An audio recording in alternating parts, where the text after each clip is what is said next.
It is Friday, JDs and Gentlemen, and that means it's time to relax. And what better way to relax than with my voice in your ears for 10 minutes? Sounds like so much fun. I am Lucas Stein, and this is Still Sports and Other Things of the Sort.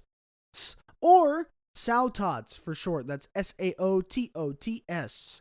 You can see by the title who we're talking about, so I'm not going to redundify it. I've got a few things to start this episode off. First of all, March Madness is underway, so probably after the first round, there will be a bonus episode on the first round of March Madness. I don't know what else you want me to say. Second, the World Series of Bowling is almost over this Saturday at 3 p.m. Eastern Standard Time.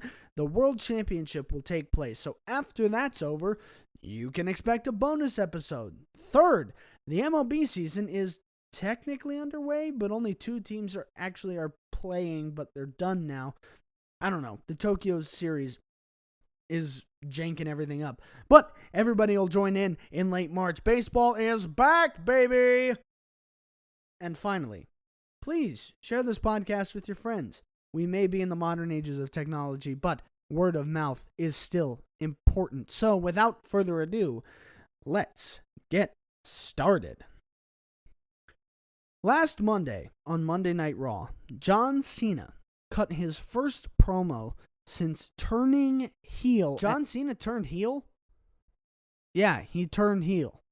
I didn't know that. When did he do that? Dude, it happened at Elimination Chamber. I talked about it. Do you listen to the episodes? Why would I listen to the episodes? Are they really that entertaining? Craig, we're going to have problems here. Look, I was just asking a question. Shut up, Craig! All right, I'm sorry. Jeez. Seriously, who hired that dude? Anyways, yes, John Cena turned heel, and he cut his first heel promo on Monday Night Raw. I don't think I've ever seen a better explanation for turning heel than John Cena. I remember when his music started and thinking, well, this isn't different. You know, a lot of times when you go from a babyface to a heel, you'll get a different theme song or something like that. No. Nothing was different. That'll be explained later. Then he walked out.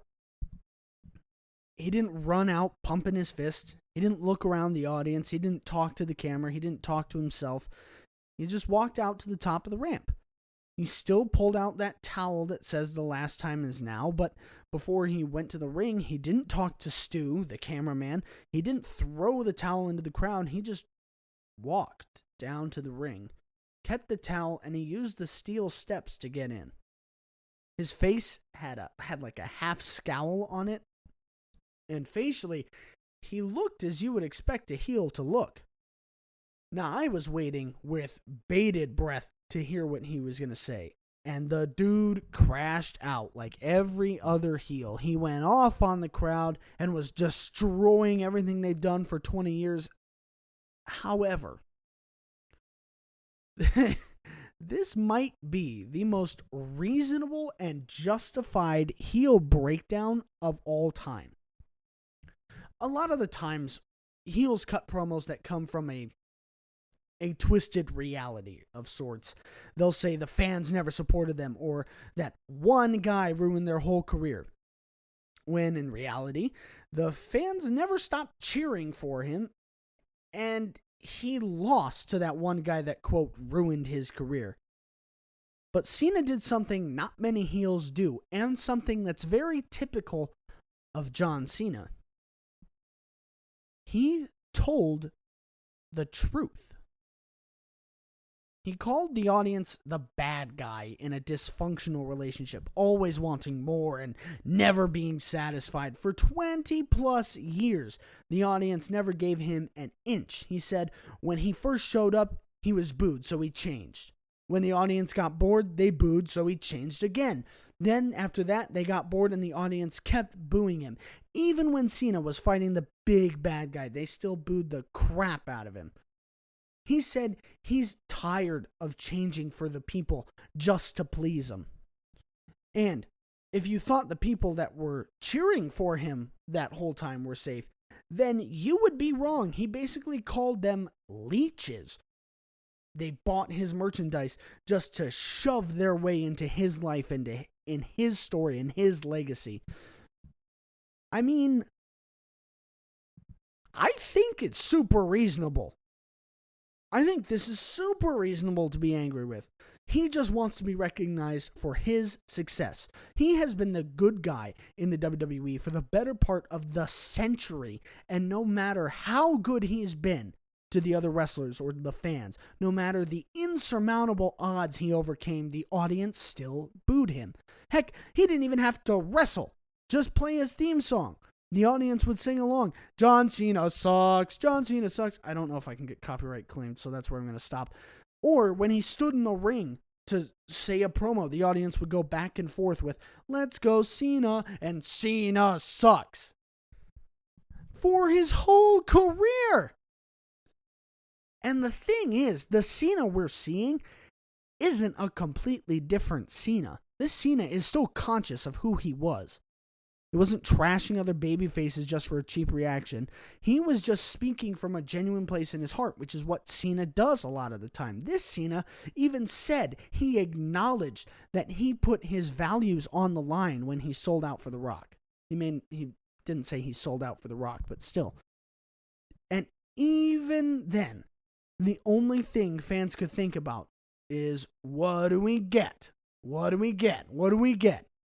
He very loudly said, you get nothing. You don't deserve anything new. There's no new theme or attire because that song has his voice on it and the merch has his face on it and his mantra on it. Cena said he's done pleasing the audience and there is no noise that they can make that would change his mind. A lot of the times with heels, it's very obvious that they are just saying things to get a rise.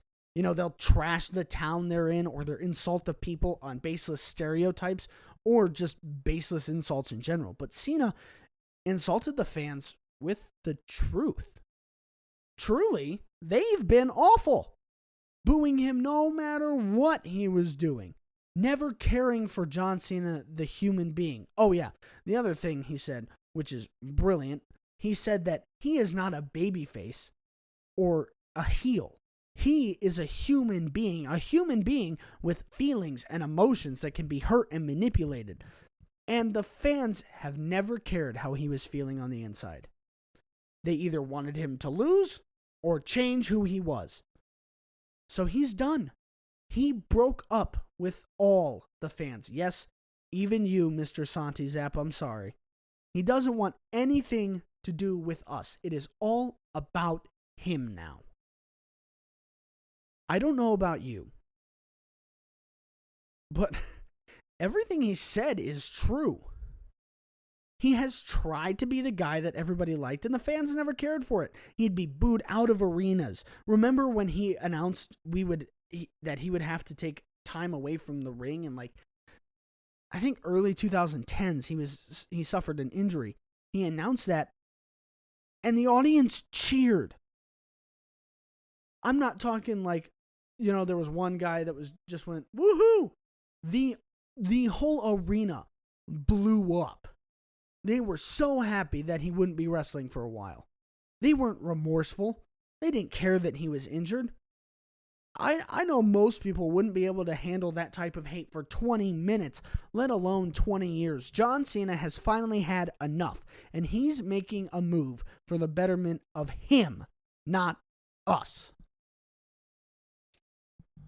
Man, how can you not be romantic about wrestling? Well, that will do it for today. Let me know what you thought about John Cena's promo. If you haven't seen it, go and watch it, because John Cena does so much better than I could ever do explaining what he was feeling, because, I'm not him. Anyways, that is it for today. Tomorrow, there will be some bonus episodes for sure, so just be on the lookout. Make sure you're right here tomorrow, probably around 7 p.m. That's probably when I'll get the bonus episodes up. Next week, make sure to come right back here for another episode. I'm Lucas Stein, and I'll see you when I see you.